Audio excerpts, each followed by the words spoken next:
Siku chache tu baada ya kuandaliwa kwa shughuli ya kumtawaza msemaji wa jamii ya Mijikenda huko Vishakani, eneo bunge la Kaloleni, kaunti ya Kilifi, hisia mseto zinazidi kutolewa kuhusu shughuli hiyo, wengine wakihitaja kuwa inafaa kupuziliwa mbali.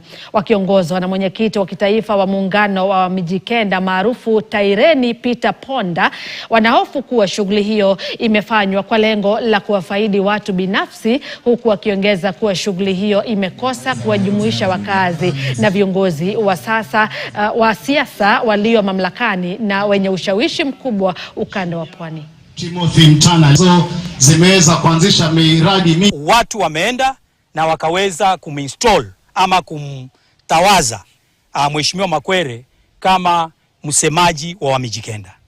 Sisi kama Taireni Association of Mijikenda tunataka umoja wa Mijikenda. Kile ambacho tunataka kushauri ni kwamba tunataka taratibu ambayo inafaa ya kumhusisha kila mwana wa Kimijikenda iweze kufanywa. Kitu kinataja Umijikenda ni lazima tuapishwe na sala za Kimijikenda. Waombi wa Kimijikenda. Hiyo ndio community blessings. Ni watu wachache tu waliungana wakamwafanya hicho kitendo kwa ajili ya kujinafsisha hao wenyewe. Kwa sababu ingekuwa wamefanya hicho kitendo kwa ajili ya kujinafsisha wa Mijikenda, wangehusishwa kila Mijikenda. Lakini kusema kweli, tulifanya kusikia kuna sherehe inaendelea.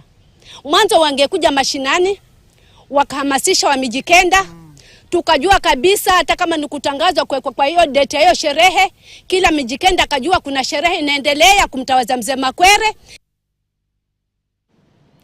Bado tukiendelea, mtazamaji, wafanyi biashara wa ndani na wa kimataifa walikabiliwa na ugumu